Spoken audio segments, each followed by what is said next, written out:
जून की चिलचिलाती गर्मी में सिटी मॉल के बाहर खड़ी अवंतिका मन ही मन सोच रही थी कि काश उसने ड्राइव करना सीख लिया होता तो आज उसे बड़ी दोपहरी में बाहर खड़े होकर यूं कैब का इंतजार नहीं करना पड़ता।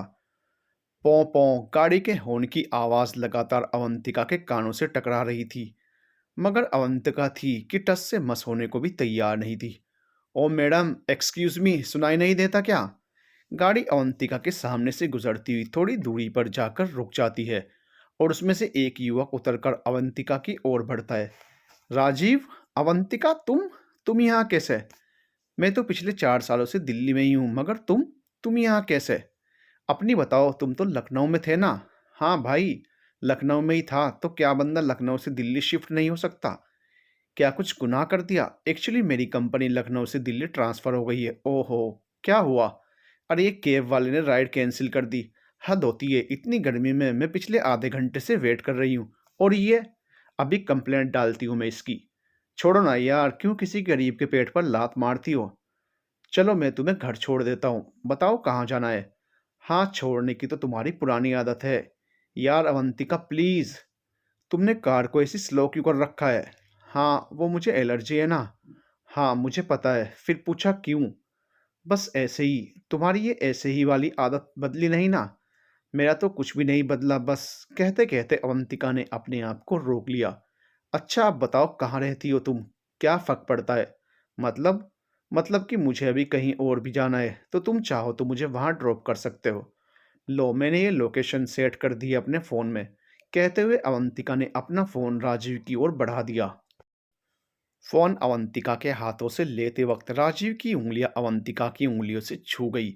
इस अनायास हुए स्पर्श के कारण राजीव के पूरे बदन में एक सिहरन के दौड़ने के साथ ही साथ उसके दिमाग में इस बाबत कई सालों पहले कहे गए अवंतिका के शब्द भी गूंजने लगे।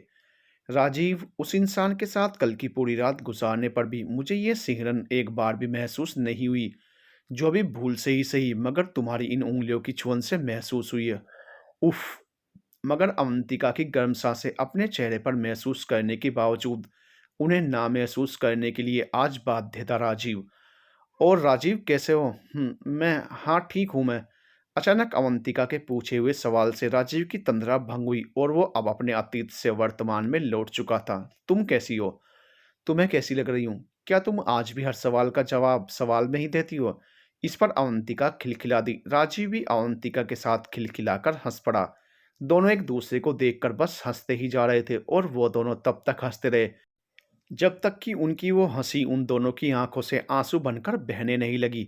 न जाने ये अवंतिका और राजीव के खूबसूरत सफर की याद थी या उनकी नासमझी।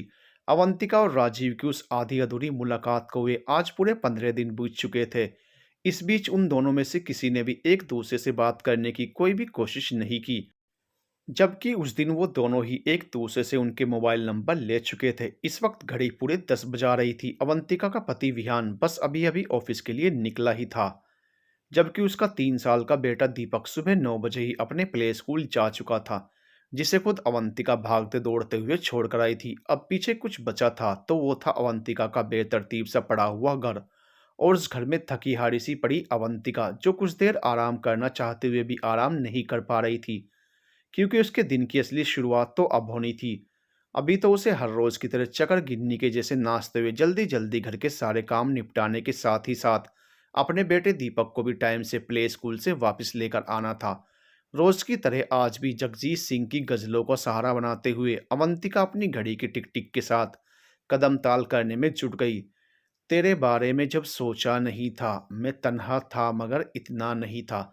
जगजीत सिंह की इस खूबसूरत गज़ल के बीच में अवंतिका के मोबाइल पर बजी व्हाट्सएप की एक छोटी सी नोटिफिकेशन टोन अवंतिका के दिल को बहुत भीतर तक धड़का गई।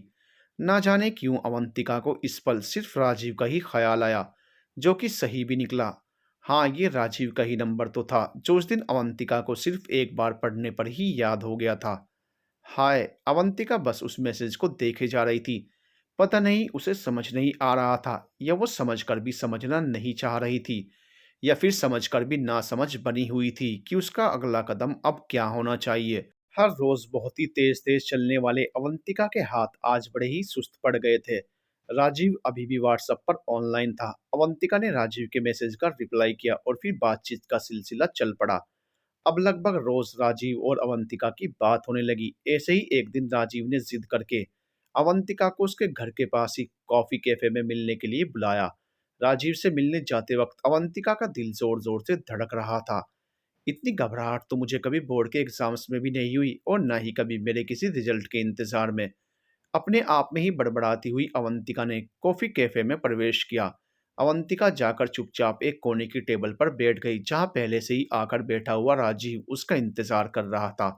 और उससे पहले कि वो अवंतिका से कुछ कह पाता, अवंतिका ने बोलना शुरू किया। यार राजीव, मैं अब इतनी नजदीक तुमसे मिलने कभी नहीं आऊंगी। यार पता नहीं कि कब कौन पहचान का मिल जाए, और आज तो वो पड़ोस की मीना आंटी ही पीछे लग गई। पता है, फिर मैंने बड़ी ही मुश्किल से उनसे पीछे छुड़ाया। उफ, कमाल लग रही हो, तुम्हारे ऊपर ब्लैक कलर बहुत जचता है। और तुम्हारा ये गोरा गोरा बदन, बस बस मुझे शर्म आ रही है। अगर तुमने और कुछ भी कहा तो मैं यहाँ से चली जाऊंगी। शर्माकर अवंतिका ने अपनी पलकें झुकाते हुए राजीव से कहा।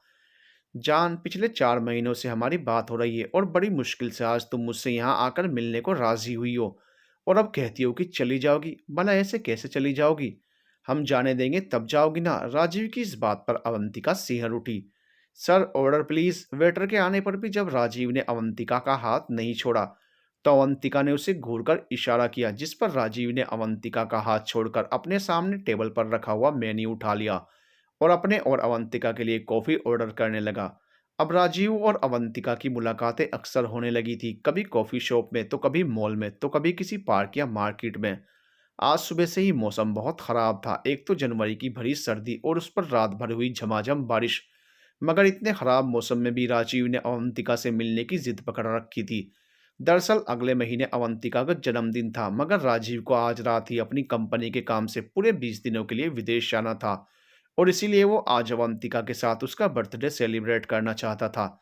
इधर अवंतिका का पति विहान ऑफिस ना जाने का मूड बना रहा था, और आज अवंतिका का बेटा दीपक भी अपने प्ले स्कूल नहीं जा पाया था। इस असमंजस की स्थिति के बीच अवंतिका ने तय किया कि वो राजीव से मिलने ज़रूर जाएगी, क्योंकि फिर अगले 20 दिनों तक वो उससे नहीं मिल पाएगी। इसलिए उसने बड़ी मुश्किल से बातें बनाकर विहान को ऑफिस भेज दिया। उसने जल्दी जल्दी घर का काम किया, फिर दीपक को पड़ोसी के घर छोड़कर बहाना बनाया कि उसे डॉक्टर के पास जाना है, और राजीव से मिलने के लिए निकल पड़ी। लग जा गले के फिर ये हंसी रात हो ना हो, शायद फिर इस जन्म में मुलाकात हो ना हो। बेहद खूबसूरत नगमा है। मैं इसे जब भी सुनती हूँ तो ना जाने क्यों दिल भर आता है। तुम्हें मैं एक बात बताऊँ? हाँ बताओ ना, रहने दो, तुम हंस पड़ोगी। प्लीज़ राजीव, बताओ ना प्लीज़। तुम्हें पता है, तुमसे अलग होने के बाद मैं जब भी कभी ये सोचता था कि अगर तुमसे कभी मेरी फिर मुलाकात हुई और तुम कभी किस्मत से मेरी गाड़ी में बैठी तो मैं कौन सा गाना बजाऊंगा। तब ना मुझे हर बार इसी गाने का ख्याल आता था, और फिर मैं फिर क्या, बताओ ना राजीव प्लीज़। फिर मैं फूट फूट कर रोता था। तुम्हें पता है, अभी तुम्हारी शादी के बाद ये शराब को कभी हाथ भी ना लगाने वाला राजीव कितना बड़ा बेवड़ा बन गया था। I love you Rajeev, and love you only. I know my जान। ओफो, आज तो हद ही कर दी इस रेड लाइट ने, कहते हुए राजीव ने अपनी कार ट्रैफिक में रोकी। राजीव, तुम सोच भी नहीं सकते कि आज मैं कितनी मुश्किल से घर से निकली हूँ। विहान तो आज ऑफिस जाना ही नहीं चाहते थे, फिर मैंने बड़ी ही बातें बनाकर उन्हें मनाया। ना जाने क्या क्या कहा, और उसके बाद दीपक को पड़ोसी के घर में डॉक्टर की विजिट का बहाना बनाकर छोड़ा यूं। अच्छा जी मैडम, शुक्रिया, करम, मेहरबानी। अरे तुम ऐसे क्यों बोल रहे हो? मैं खुद भी तो तुमसे मिलना चाहती थी। अरे मैं तो मजाक कर रहा था, तुम्हें पता है ना कि मुझे मजाक पसंद नहीं। विहान को भी मैं हमेशा यही समझाती हूँ, मगर वो भी बिल्कुल तुम्हारी ही तरह। कहते कहते अवंतिका एकदम से चुप हो गई। अब हमारे बीच में ये विहान कहाँ से आ गया? मैंने पहले भी तुमसे कितनी बार कहा है कि तुम मेरी तुलना अपने पति से मत किया करो।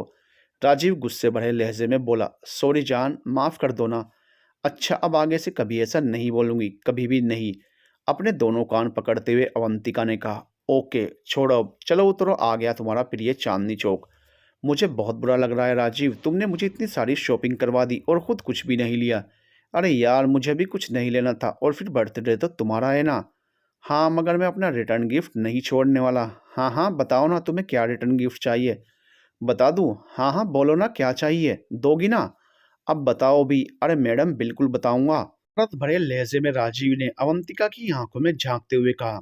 तुम और अवंतिका के गोरे-गोरे गालों पर हया की लाली छा गई। अवंतिका का बर्थडे सेलिब्रेट करने के बाद दोनों अपने घर पर आ गए और अगले दिन राजीव बाहर चला गया। हेलो राजीव, कब आ रहे हो यार? I miss you so so much. I know dear, but मजबूर हूँ यार। हाँ, मैं समझती हूँ। तुम्हें मेरी याद नहीं आती क्या? क्या लगता है आपको? मैंने पूछा है, तुम जवाब दो। सुबह शाम उठते बैठते हर वक्त तुम मेरे साथ रहती हो जान। और ओफो, क्या हुआ? कुछ नहीं, तुम बात करो ना।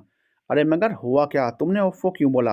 अरे यार कुछ नहीं, वो कॉल वेटिंग आ रही थी। किसकी कॉल है? बात कर लो ना। अरे वो घर से है, वाइफ का है ना, तो कर लो पहले उससे। कहते हुए अवंतिका ने कॉल डिस्कनेक्ट कर दी। इसके बाद अवंतिका खुद में ही खो गई। मैं तो कभी ऐसी नहीं थी। मुझे आज भी याद है अपनी बेस्ट फ्रेंड मोनिका शर्मा। हाँ, यही तो नाम था उसका। मेरी बचपन की सहेली, जिसके बिना ना तो मेरी सुबह होती थी और ना ही कोई शाम ही ढलती थी। मगर उस दिन जब दोपहर में वो मेरे घर आई थी और उसने बताया कि आज सुबह ही कोर्ट में वो अपने बचपन के दोस्त कपिल से शादी कर चुकी है, जबकि कपिल की शादी अभी पिछले महीने ही उसके परिवार वालों की मर्जी से हो चुकी है, तो कितना बुरा बुरा बोला था उससे अवंतिका ने। कितना कुछ सुनाया था उसे कि उसकी हिम्मत कैसे हुई एक शादीशुदा लड़के से संबंध बनाए रखने की। और उसने क्या शादी करने से पहले एक बार भी उस बेचारी बेगुनाह लड़की के बारे में नहीं सोचा? आखिर इन सब में उसका क्या कसूर? मोनिका, तुम किसी और का घर उजाड़ कर खुद का आशियाना कभी नहीं बसा पाओगी। तुम कभी भी सुखी नहीं रहोगी। अरे हाय लगेगी तुम्हें उस मासूम बेगुनाह जान की। ये कहने के बाद मैंने कितनी बुरी तरह से उससे मुंह फेर लिया था और हमेशा हमेशा के लिए दोस्ती भी खत्म कर दी थी। इसके बाद भी उसने कितनी बार मुझसे मिलने की और मुझसे बात करने की कोशिश की, मगर मैं सोचते सोचते अवंतिका की आंखें नम हो गई और तभी राजीव की कॉल आ गई। हेलो, क्या हुआ जान? तुम रो क्यों रही हो क्या? अरे बोलो तो, हुआ क्या? तुम्हारी बात हो गई ना? अरे हाँ हाँ हो गई। तुम वो सब छोड़ो, पहले ये बताओ कि तुम्हें क्या हुआ। बताओ ना जान, तुम्हें मेरी कसम। यार राजीव, राजीव वो, हाँ अब बोलो भी यार। वो औरत तुम्हारी पत्नी है और मैं महबूबा, वो सब कुछ है और मैं कुछ भी नहीं। अवंतिका रोते रोते कहने लगी और उसके जवाब में राजीव भी फोन पर दूसरी तरफ से कहने लगा, तुम सब कुछ हो, वो कुछ भी नहीं। रोते रोते अवंतिका ने फोन डिस्कनेक्ट कर दिया और वो एक बार फिर से अतीत के पन्नों को पलटते हुए एक गहरी सोच में डूब गई। और फिर नन्हे दीपक के सोकर उठकर उसके पास आने पर ही वो इस सोच के घने जाल से मुक्त हो पाई। मगर क्या वो सचमुच मुक्त हो गई थी अपनी उस गहरी सोच से? नहीं, बिल्कुल भी नहीं। आज की पूरी रात अवंतिका ने करवटें बदलते ही गुजारी, मगर उसके पति विहान को हमेशा की ही तरह आज भी अवंतिका की उलझन या परेशानी बिल्कुल भी समझ नहीं आई। और रोज की ही तरह आज भी वो अवंतिका द्वारा अपनी जरूरत पूरी करके करवट लेकर खर्राटे मारने लगा। वैसे भी विहान तो अवंतिका को बस अपनी जरूरत पूरी करने का एक सामान या साधन ही समझता था, मगर अवंतिका को ये बात समझने में कई साल लग गए। कभी पागलों की तरह प्यार करती थी अवंतिका विहान को, उसकी हर छोटी से बड़ी पसंद या नापसंद का ख्याल रखना, फिर चाहे वो उसे हमेशा हर मौके पर स्पेशल फील कराना हो या फिर हमेशा उसकी हाँ में हाँ मिलाना हो। अवंतिका कभी भी नहीं चूकती थी। समर्थ माय के पक्ष के कारण वो विहान को अक्सर आर्थिक मदद भी करती रहती थी। मतलब कि अवंतिका अपने पति विहान के लिए अपने तन मन और धन से उस पर न्यौछावर हुआ करती थी। मगर विहान का आए दिन शराब पीना, लेट नाइट ऑफिस की पार्टीज से घर आना और अवंतिका को सिर्फ और सिर्फ अपनी हवस मिटाने का एक जरिया मात्र समझना अवंतिका को अंदर तक तोड़ गया था। और फिर कहते हैं ना कि औरत को सीता बनाने के लिए उसके पति को पहले खुद राम बनना पड़ता है। रात भर करवटें लेती रही अवंतिका का आज जल्दी उठने का बिल्कुल भी मन नहीं था, मगर उसे आज राजीव से कुछ जरूरी बात करनी थी, जिसके लिए आज दीपक को स्कूल भेजना बहुत जरूरी था। बस यही सोचकर अलसाई हुई अवंतिका ने ना चाहते हुए भी बिस्तर छोड़ दिया और विहान के ऑफिस और दीपक के स्कूल जाने के बाद उसने सबसे पहले राजीव को कॉल मिलाई। राजीव, मुझे तुमसे कुछ ज़रूरी बात करनी है और प्लीज़ तुम पहले मेरी बात बिल्कुल चुप होकर सुनना, बीच में मुझे टोकना मत। और हाँ, ये मजाक तो बिल्कुल भी नहीं है। आज मैं बहुत सीरियस हूँ राजीव। अब कुछ बोलोगे भी? अरे अभी तुम्ही ने तो कहा कि चुपचाप सुनो राजीव, प्लीज़ यार, मैं वैसे ही बहुत परेशान हूँ, मुझे और परेशान मत करो।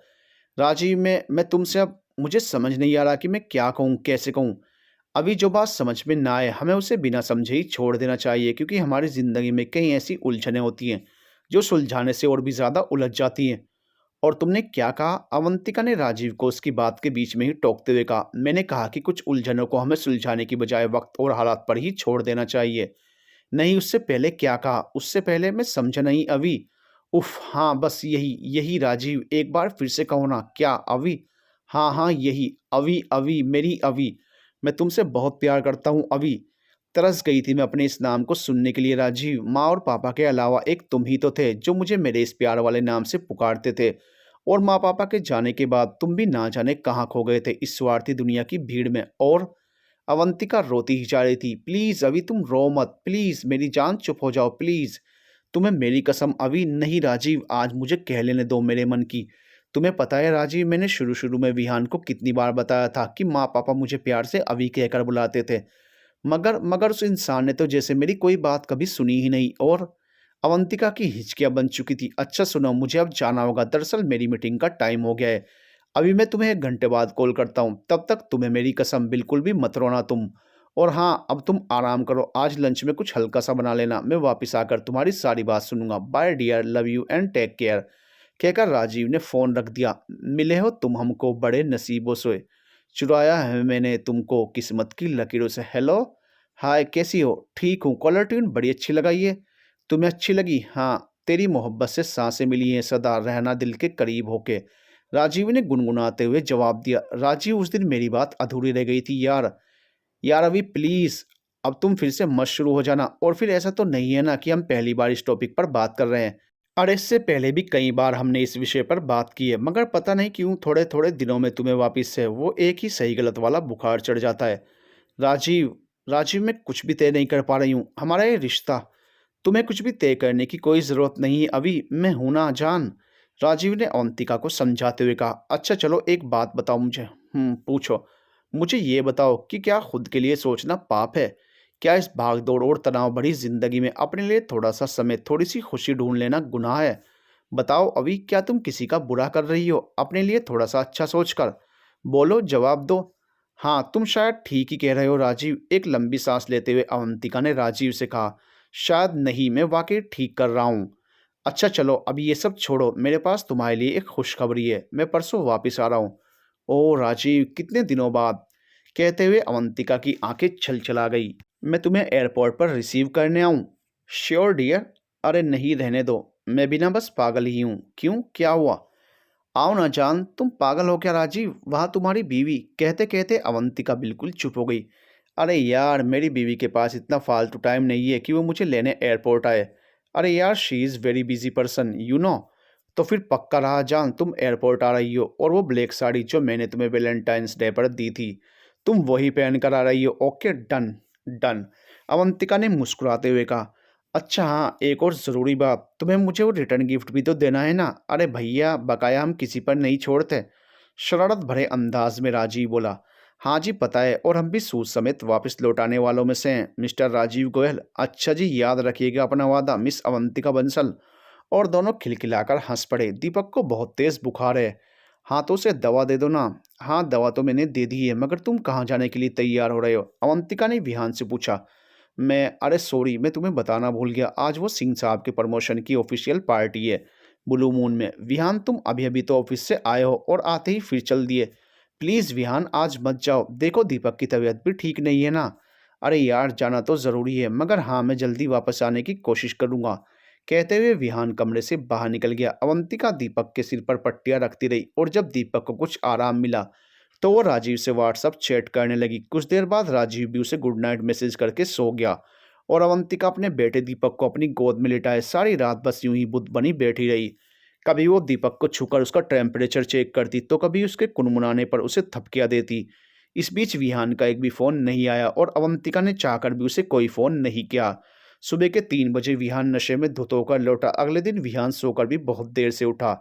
तब तक तो अवंतिका दीपक को बच्चे के डॉक्टर के पास से विजिट करा के भी ले आई, और उसने दीपक को हल्का सा नाश्ता कराने के बाद दवा देकर सुला भी दिया। विहान उठकर चुपचाप तैयार होकर ऑफिस चला गया। उसने ना तो अवंतिका से कुछ कहा और ना ही अपने बेटे दीपक की तबीयत के बारे में ही कुछ पूछा। आज राजीव वापिस आ रहा था। अवंतिका उसे लेने एयरपोर्ट पहुंची। है, राजीव ने अवंतिका को देखकर अपना हाथ हवा में लहराया और 2 फ्लाइंग किस भी हवा में अवंतिका की तरफ उछाल दी।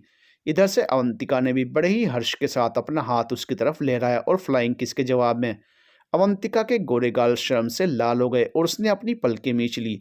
अवंतिका को इसके बाद पता ही नहीं चला कि कब राजीव अवंतिका के एकदम नजदीक आकर खड़ा हो गया। कैब आ चुकी थी और राजीव अवंतिका एक दूसरे के बिल्कुल करीब बैठ चुके थे। उफ, राजीव ने एक लंबी आह भरते हुए कहा। क्या हुआ राजीव, कुछ भूल गए क्या? अवंतिका ने राजीव की तरफ देखते हुए पूछा। नहीं जान, कुछ याद आ गया तुम्हारे इस गोरे बदन पर इस काली साड़ी को देखकर। कसम से कमाल लग रही हो। अवंतिका ने अपनी नजरें झुकाकर शर्माते हुए अपने कांपते होंठों से कहा। क्या याद आ गया? अपना रिटर्न गिफ्ट। और इतना कहकर राजीव ने अपनी एक आंख दबा दी। सच, गोरी चिट्टी गुलाबी होंठों और चमकीले आंखों वाली अवंतिका और लंबा चौड़ा जबरदस्त एवं आकर्षक पर्सनैलिटी का राजीव दोनों एक साथ बैठे हुए यूं लग रहे थे कि जैसे वो एक दूजे के लिए ही बने हों। कैब से आते हुए ऐसे ही बातों का सिलसिला चलता रहा। अवंतिका राजीव से मिलकर घर लौट आई। आजकल पांव जमीन पर नहीं पड़ते मेरे। बोलो, देखा है कभी तुमने मुझे उड़ते हुए? गुनगुनाती हुई अवंतिका अचानक से चुप हो गई, क्योंकि उसके पति विहान ने अभी अभी ऑफिस से आकर घर में प्रवेश किया था और पिछले कुछ दिनों से उन दोनों के बीच बातचीत भी बंद थी। जब से विहान उस रात दीपक को बुखार में तपता हुआ छोड़कर अपनी किसी ऑफिशियल पार्टी में चला गया था और लौटा भी रात के 3 बजे, और वो भी नशे में धुत होकर। उन दोनों पति पत्नी के बीच चल रहे इस शीत युद्ध के बावजूद अवंतिका विहान के प्रति अपना पूरा फर्ज निभा रही थी। उसका हर एक काम चुपचाप करने से लेकर उसकी हर एक जरूरत को पूरा करने तक अवंतिका कहीं भी चूक नहीं रही थी। यहाँ तक कि विहान की सबसे बड़ी जरूरत, जिसके बिना वो एक दिन भी नहीं रह सकता था, उसमें भी अवंतिका चुपचाप उसका सहयोग कर रही थी। एक तरफ जहां विहान अपने इस रिश्ते में सिर्फ शारीरिक जरूरतों को पूरा करने भर से ही खुश और संतुष्ट था, तो वहीं दूसरी तरफ अवंतिका विहान से भावनात्मक जुड़ाव भी चाहती थी। मगर लगता था कि विहान तो स्त्री के इस पक्ष से बिल्कुल ही अनभिज्ञ था। जब से राजीव विदेश से लौटा था तब से वो अपने घर पर ही था। उसका एक कारण तो था उसे ऑफिस की तरफ से मिली हुई 3 दिन की छुट्टियां, दूसरा उसका वायरल फीवर। इस वजह से पिछले 2 दिनों से अवंतिका की राजीव से फोन पर कोई भी बात नहीं हो पाई थी। अवंतिका बस दिन में 1 या 2 बार ही राजीव को व्हाट्सएप पर ऑनलाइन पाकर उसकी तबीयत, उसका हालचाल पूछ लेती थी। इन 2 दिनों में ही अवंतिका बहुत ही बेचैन और चिड़चिड़ी सी हो गई थी। एक तो राजीव इतने दिनों बाद लौटा था और उस पर भी जब से वो आया था तब से उन दोनों की एक बार भी ठीक से बात तक नहीं हुई थी। आज पूरे 4 दिन बीत गए थे और इन बीते 4 दिनों में सबसे आश्चर्यजनक बात ये हुई थी कि प्रतिदिन शराब पीने वाले विहान ने शराब या शराब पीने के किसी बहाने, जैसा कि वो अक्सर अपनी ऑफिशियल पार्टी के नाम पर बनाया करता था, उसने नाम तक नहीं लिया था। अवंतिका भी विहान में अचानक आए हुए इस परिवर्तन को महसूस तो कर रही थी, मगर उसने इस बात को ना तो विहान पर जाहिर ही होने दिया और ना ही इस बारे में उससे कोई भी बात ही की। हेलो, कैसी हो जाने मन? तुम्हें क्या मतलब मैं मर जाऊं या जीऊं? चुप पागल, एक थप्पड़ मारूंगा जो दोबारा कभी ऐसी बात की है। अब परवाह करने का ज्यादा नाटक मत करो, समझे? अरे मैं समझा या नहीं समझा, मगर तुम पहले मेरी बात सुनो। राजीव ने अवंतिका को डपटते हुए अंदाज में कहा। हाँ बोलो, क्या बात है? अरे बात यह है कि एक गड़बड़ हो गई है यार। अच्छा, उससे पहले तुम्हें एक अच्छी खबर सुनो। हाँ जी, सुनाइए। मैंने वो रिटर्न गिफ्ट का इंतजाम कर लिया है। मतलब? अवंतिका ने आश्चर्य के साथ पूछा। अरे मैडम, मतलब ये कि मैंने आज से ठीक 5वें दिन की बुकिंग करवा दी है। होटल रेडिसन ब्लू में हमारा एक स्वीट बुक है। अब बस तुम तैयारी करो मुझे मेरा रिटर्न गिफ्ट देने की, और मैं इंतजार करता हूँ तुमसे मेरा रिटर्न गिफ्ट लेने का। उफ राजीव, अवंतिका कुछ असहज हो गई। फिर अगले ही पल उसने सहज होते हुए राजीव से पूछा।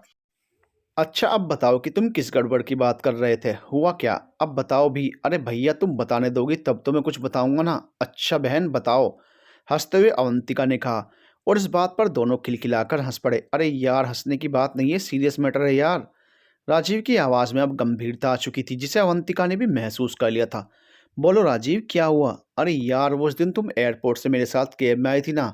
हाँ तो अभी उस दिन तुम्हारा क्रेडिट कार्ड ना जाने कैसे वहीं कैब में छूट गया था। ये तो अच्छा हुआ कि घर पर उतरते समय मेरी नज़र तुम्हारे उस कार्ड पर पड़ गई और मैंने उसे अपने वॉलेट में रख लिया। हाँ तो इसमें क्या हुआ? ये तो गड़बड़ होने से बच गई ना।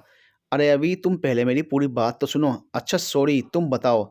हाँ तो यार, फिर पता नहीं कैसे मनु ने वो कार्ड देख लिया, और जब उसने मुझसे पूछा तो मैंने कह दिया कि तुम मेरे साथ ऑफिस में हो और गलती से ये कार्ड मेरे पास रह गया।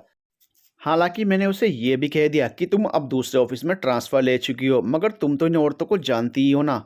हाँ जानती हूँ, अवंतिका ने रूखी आवाज़ में कहा। अरे यार, अब तुम वो औरतों वाला झंडा लेकर मत खड़ी हो जाना। एक तो वैसे ही मेरा मूड ख़राब है और तुम मत कर देना। नहीं, मैं कुछ नहीं कहूँगी। चलो ठीक है, तुमने जो भी कह दिया अपनी वाइफ से।